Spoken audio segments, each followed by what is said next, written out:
In this episode, we begin with the part of certified in Risk and Information Systems Control, CRISC, that gives the rest of the certification its shape, and that is Domain 1 on Governance Fundamentals and Framework.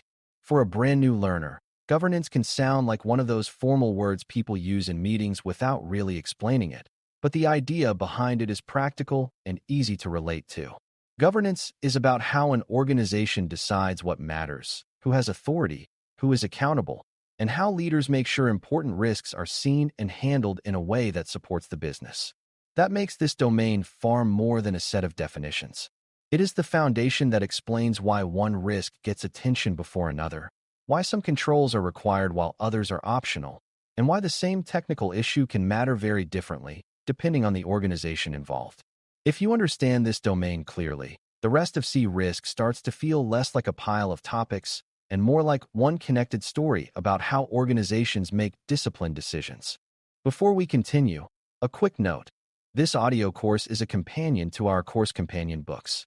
The first book is about the exam and provides detailed information on how to pass it best.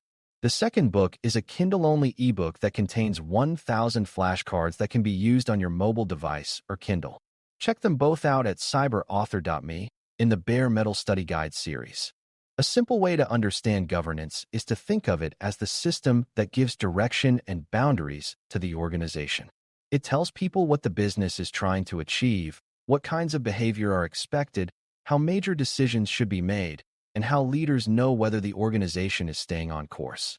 Without governance, people may still work hard and even mean well, but their efforts can become inconsistent because there is no shared structure for priorities, accountability, or acceptable risk. In cybersecurity and technology risk, that inconsistency can become very expensive because systems, data, business processes, and outside partners all depend on decisions being made in a coordinated way. Governance is therefore not a side topic sitting above the real work. It is the reason the real work can happen in a controlled and explainable way. For a beginner, this is one of the most important mindset shifts in the whole certification because it moves the conversation away from random technical fixes and toward organized business decision-making. It also helps to separate governance from management because the two are related but not identical. Governance is mainly concerned with setting direction, defining expectations, assigning accountability, and making sure there is oversight. Management is more focused on carrying out that direction through day-to-day planning, operations, staffing, and execution. In plain language, governance decides the path and the rules for travel, while management is responsible for actually moving the organization along that path. This distinction matters on the exam because a question may describe a situation that sounds operational on the surface, yet the better answer may involve a governance issue such as unclear ownership, weak policy direction, or poor reporting to leadership. Beginners often blur these ideas together and assume that anything involving work activity belongs only to management. CRISC wants you to see that many operational problems are symptoms of weak governance, because when leaders do not define direction and accountability clearly, day-to-day work starts drifting in ways that create avoidable risk. Another major idea in Domain 1 is that governance always begins with the business, not with security tools or technical preferences. Organizations exist to achieve goals, serve customers, deliver services, create products, meet obligations, or support a public mission. Governance makes sure that risk decisions, control choices, and oversight activities are tied back to those goals instead of being treated like a separate universe. That is why this domain cares so much about strategy, objectives, and business context. A technical weakness may be real, but governance asks a more useful question, which is what that weakness means to the organization and whether it threatens something leadership truly depends on. A small issue in a low-value process may deserve monitoring but not major investment, while a similar issue in a system tied to customer trust or legal obligations may demand immediate attention. Once you understand this, governance starts to feel less abstract.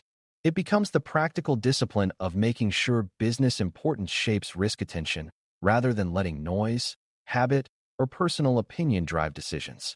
A governance framework is the organized structure that helps all of this happen consistently over time. Beginners sometimes imagine a framework as one document sitting on a shelf, but it is better understood as the combination of structures, rules, responsibilities, communication paths, and oversight practices that guide how the organization operates. A strong framework gives people a common language for talking about risk, control, accountability, and decision-making. It also makes it easier for leaders to see whether the organization is acting in line with its strategy and whether the most important risks are being managed in a way that fits business expectations. In the context of this domain, the framework is what turns leadership intent into something people can actually follow. It includes formal elements such as policies and assigned roles, but it also includes how decisions are escalated, how issues are reported, and how leaders check whether expectations are working in practice. A framework matters because consistency is hard to maintain when every team invents its own version of responsible behavior. One of the first pieces inside that framework is the organization's strategy, goals, and objectives, because they provide the reason for every other governance decision. If leadership has not made the business direction clear, it becomes difficult to judge what deserves protection, what level of risk is acceptable, and which processes or assets matter most. Domain 1 keeps bringing learners back to these ideas because risk has no real meaning outside the business context. A delayed internal convenience tool and a delayed customer payment system are both technology issues, but they do not carry the same weight because the business effect is different. Governance depends on knowing that difference before resources are assigned or risk responses are approved. This is also why security professionals who ignore business goals often struggle to influence leadership. When they speak only in technical terms, they miss the language governance depends on. Strong governance translates business direction into control priorities, and strong risk decisions grow out of that translation rather than out of fear, habit, or guesswork. Roles and responsibilities are another central part of this domain because accountability breaks down very quickly when people are unsure who owns what. A mature governance model does not assume that risk will somehow be handled just because smart people are present in the organization. It names decision makers, defines oversight responsibilities, clarifies support roles, and separates business ownership from advisory or assurance functions. This matters because a security team may identify a risk, but the business still has to understand and own the effect of that risk on its objectives. The same logic applies to control decisions, reporting, escalation, and acceptance of remaining exposure. When responsibilities are vague, organizations tend to develop confusion, finger-pointing, slow responses, and repeated issues that nobody fully owns. For exam purposes, many questions become easier when you ask who should be accountable, who should provide guidance, who should carry out the work, and who should independently review whether the process is sound. Governance is not just about having authority at the top. It is about making responsibility clear enough that decisions can be made, defended, and followed through. Policies and standards help convert leadership intent into expectations that people across the organization can understand and apply. A policy expresses what the organization requires or supports at a high level, while a standard usually drives more consistency by narrowing how certain activities should be performed or controlled. For a beginner, the key idea is not memorizing administrative differences for their own sake. The key idea is that governance needs written direction if it wants consistency across teams, systems, locations, and processes. Without that written direction, every manager may interpret acceptable behavior differently, and that creates uneven control performance and uneven risk exposure. Policies and standards also matter because they give leaders a basis for oversight.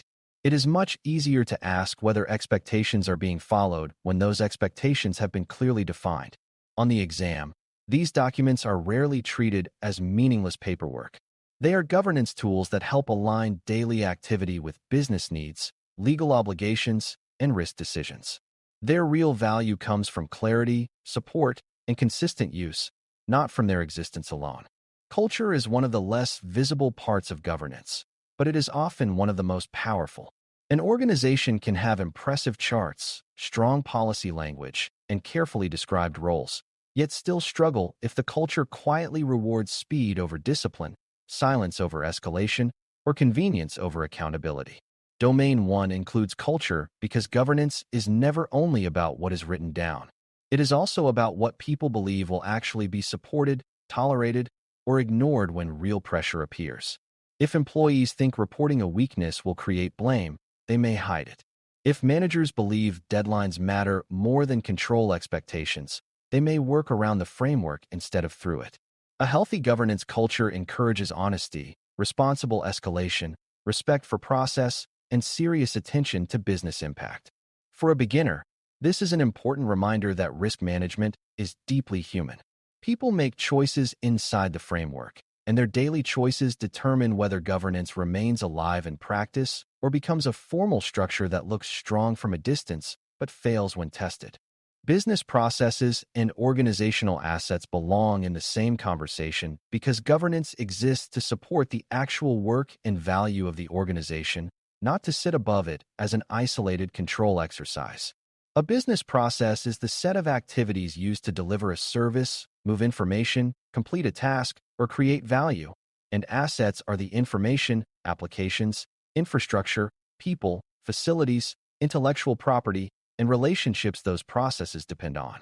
Domain 1 introduces both ideas early because leaders cannot govern intelligently if they do not know what the business actually does or what it truly relies on.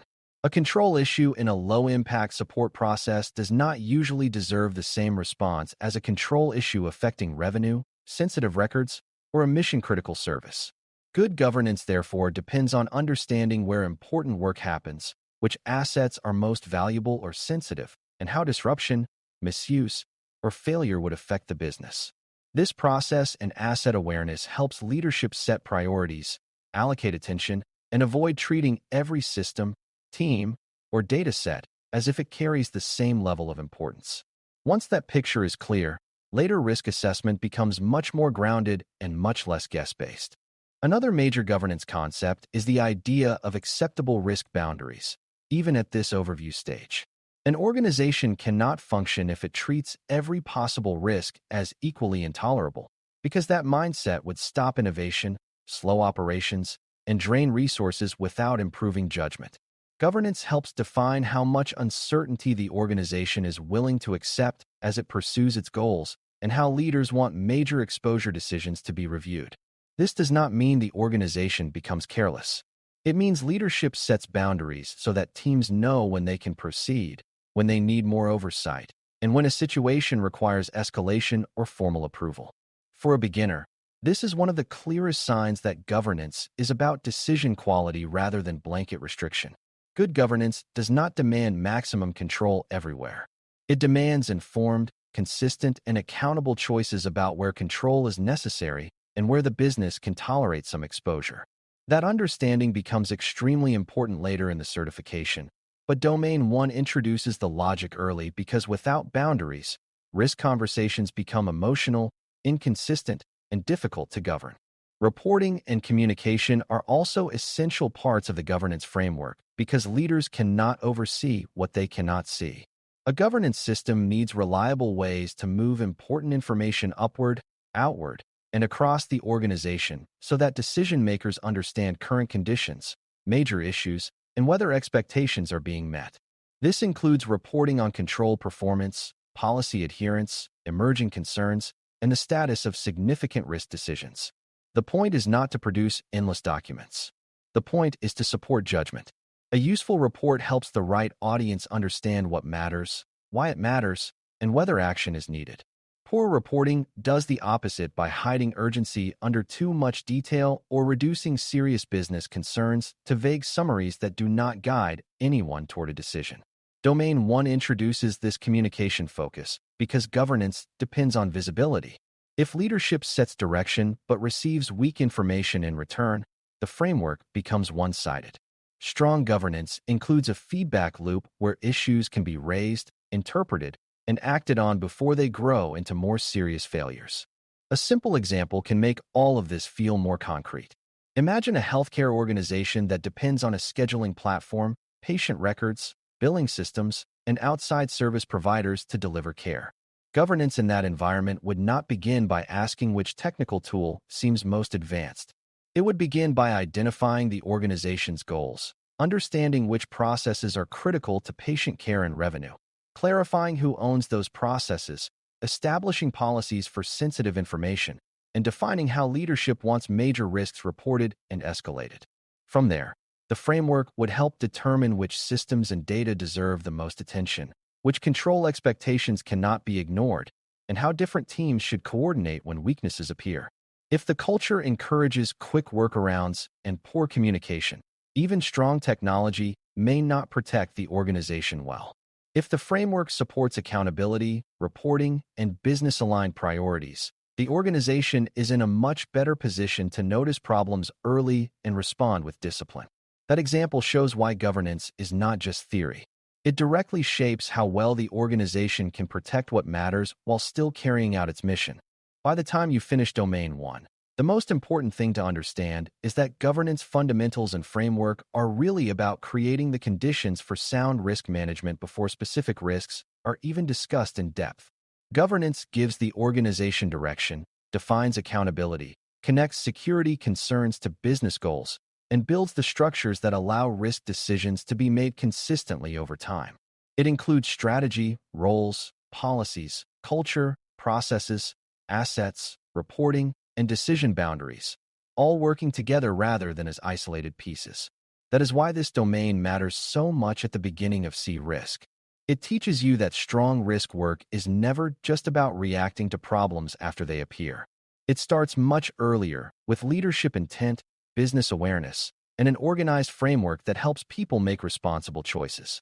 As you move deeper into the certification, this foundation will keep showing up again and again, because every later topic depends on the same basic truth.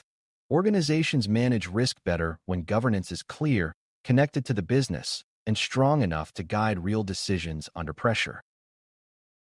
Thanks for listening. For more audio courses, daily newsletters, and more, please visit baremetalcyber.com.